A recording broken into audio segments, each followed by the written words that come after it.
ஜோதிஸ் கறி கார்னர். நாம் இன்னைக்கு பார்க்க போகிற ரெசிபி தீபாவளி ஸ்பெஷல் பலகாரத்தில் ரவா லட்டு தான் பார்க்க போகிறோம். குயிக்காக ஈஸியாக சூப்பரான டேஸ்ட்டில் ஒரு ரவா லட்டு தான் பார்க்க போகிறோம். தேவையான பொருட்களை பார்த்துடலாமா? மெஷரிங் கப்புக்கு 2 கப்பு ரவா எடுத்திருக்கேன். பாம்பே ரவைன்னு சொல்லுவோம் இல்லையா, அந்த ரவா எடுத்திருக்கேன்.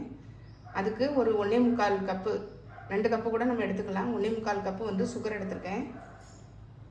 அதுக்கு 1.25 கப்பு தேங்காய் சில்லாக நறுக்கி அதில் பின்பக்கத்தில் உள்ள அந்த கருப்பு கலர் இருக்கும் இல்லையா, அந்த ப்ரௌனாக, அதை நீக்கிட்டு அந்த வெள்ளையாக இருக்கக்கூடிய பகுதியை மட்டும் சின்னதாக கட் பண்ணி வச்சுருக்கேன். கொஞ்சம் முந்திரி, கொஞ்சம் திராட்சை, 1/2 கப்பு, 1/4 கப்பில் இருந்து 1/2 கப்பு அளவுக்கு நெய் தேவைப்படும். இது போக ஏலக்காய் பொடி. ஃபஸ்ட்டு ரவையை ஒரு மிக்ஸி ஜார் எடுத்து இதில் போட்டு ஒரு சுற்றிட்டு வந்துடலாம். ரொம்ப நைஸாக அரைக்க வேண்டாம், லைட்டாக ஒரு சுற்றிட்டு வந்துடலாம். அரைச்சி வந்துட்டேன். இதை பாத்திரத்தில் மாற்றிடலாம். பார்த்தீங்கன்னா ரொம்ப நைஸாகவும் இல்லை, அதே சமயத்தில் கொஞ்சம் குறப்பாக இருக்குது. அதே மிக்ஸி ஜாரில் தேங்காவை சின்னதாக நறுக்கி வச்சுருக்கோம் இல்லையா, பின்பக்கத்தில் உள்ள அந்த ப்ரௌனை நீக்கினதை அதை அரைச்சிட்டு வந்துடலாம். நல்லா நைஸாக அரைச்சிட்டு வந்துடலாம். நல்லா அரைச்சிட்டு வந்துட்டா பாருங்கள். இதை பாருங்கள், இந்த மாதிரி சின்ன துருவலாக இருக்கும். அதாவது தண்ணியே விடாமல் நம்ம இது பண்ணியிருக்கோம். இந்த மாதிரி துருவலாக இருக்கும், வெள்ளை வெள்ளைன்னு இருக்குது பாருங்கள். அதுக்காகத்தான் அடுப்பில் கடாய் போட்டிருக்கேன். 1 டேபிள் ஸ்பூன் அளவு நெய் விட்டுக்கலாம்.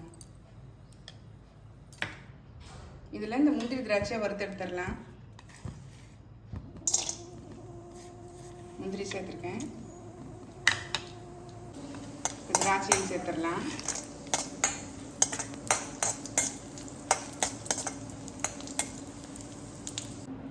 வறுத்து எடுத்துட்டேன் பாருங்கள், இருக்கட்டும். இப்போ நம்ம இந்த ரவையை சேர்த்துடலாம். இதில் ரவையை கொஞ்சம் கொஞ்சமாக சேர்த்து நல்லா சிம்மில் வச்சு நல்லா வறுத்து விடலாம்.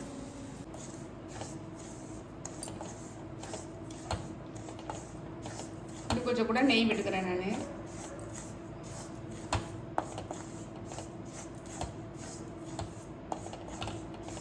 அந்த நெய்யிலேயே அது நல்லா வறுபடணும்.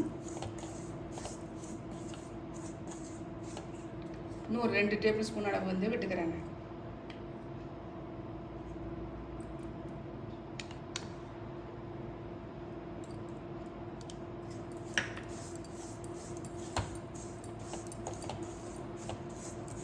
நல்லா இந்த நெய்யிலேயே பொரிஞ்சு வரட்டும், நான் காமிக்கிறேன்.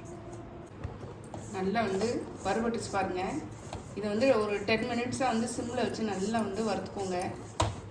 நல்லா இது வறுபட்டுச்சு, நல்ல வாசனையாகவும் இருக்குது. நம்ம இதோட அரைச்சி வச்சுருக்க தேங்காய் விழுது இதில் சேர்த்துடலாம். இது நெய் கூடையே நெய் விட்டுருக்கோம் இல்லையா, அந்த ரவை கூடையே நல்லா ட்ரை ஆகி இதில் உள்ள ஈரப்பதம்லாம் போயிடும். இதை இதோட சேர்த்து வறுத்து விட்டுறோம். தேங்காயும் இதோட சேர்ந்து நல்லா வறுபட்டுச்சு பாருங்கள். நல்லா ட்ரை ஆகி எப்படி பவுடர் மாதிரி இருக்கு பாருங்கள். நம்ம இந்த ஸ்டேஜில் இதை ஆஃப் பண்ணிடலாம்.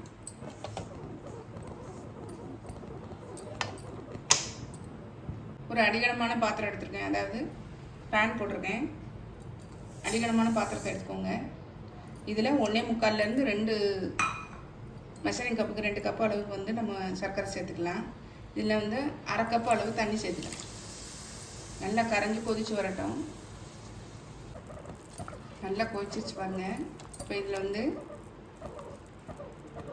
ஒரு கம்பி பதம் வரணும். தெரியுதா உங்களுக்கு?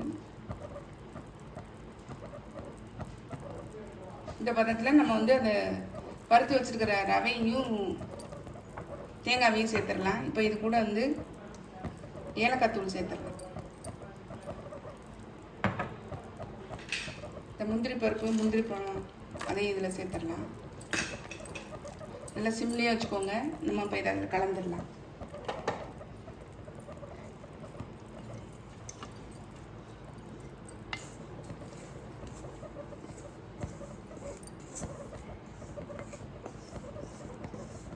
ரவையும் தேங்காவையும் இதில் கலந்து இந்த சூப்லேயே அது தேங்காய் நல்லா இதாகிடும். அதில் உள்ள இன்னும் கொஞ்சம் கொஞ்சம் இருந்தால் கூட ஈரம் நல்லா ட்ரை ஆகிடும்.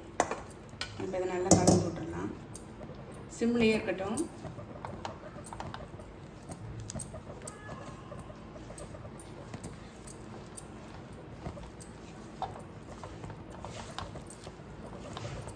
நல்லா கட்டியாகிடுப்பாங்க.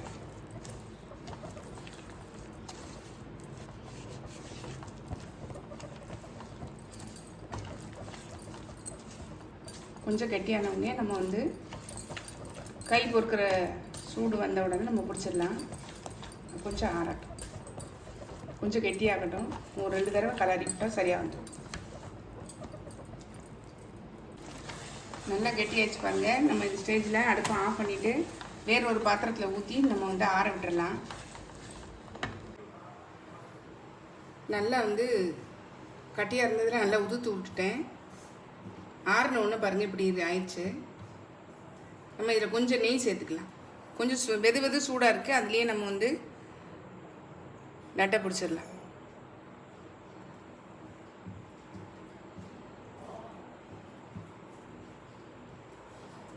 சின்ன சின்ன கட்டிகள் இருந்ததுன்னா நீங்கள் வந்து உதுத்து விட்ருங்க.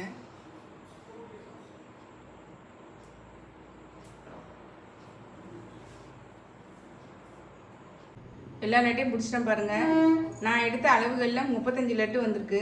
தேங்காய் போட்டிருக்கேன், நம்ம வந்து வச்சுருக்க முடியாது அப்படின்னு நினைக்காதீங்க. 10 நாள் வரைக்கும் கெடாமல் வச்சுக்கலாம். ஏன்னா நம்ம ஏற்கனவே ரவையோடு போட்டு வறுத்துருக்கோம். அதோட சர்க்கரை பாகு வந்து ஒரு கம்பி பதம் வச்சு நம்ம சேர்த்துருக்கோம். அதனால் கண்டிப்பாக வந்து கெட்டு போகாது. நீங்களும் உங்கள் வீட்டில் ட்ரை பண்ணி பாருங்கள். இந்த தீபாவளிக்கு ட்ரை பண்ணி பார்த்து கமெண்ட்டில் சொல்லுங்கள். லைக் பண்ணுங்கள், ஷேர் பண்ணுங்கள், சப்ஸ்கிரைப் பண்ணுங்கள். பக்கத்தில் உள்ள பெல் ஐக்கானை கிளிக் பண்ணுங்கள். நாளைக்கு வேறு ஒரு ரெசிபியில் உங்களை சந்திக்கிறேன். Bye, thank you. பாருங்கள், இந்த மெத்தடில் நீங்கள் ஒரு தடவை ட்ரை பண்ணி பாருங்கள்.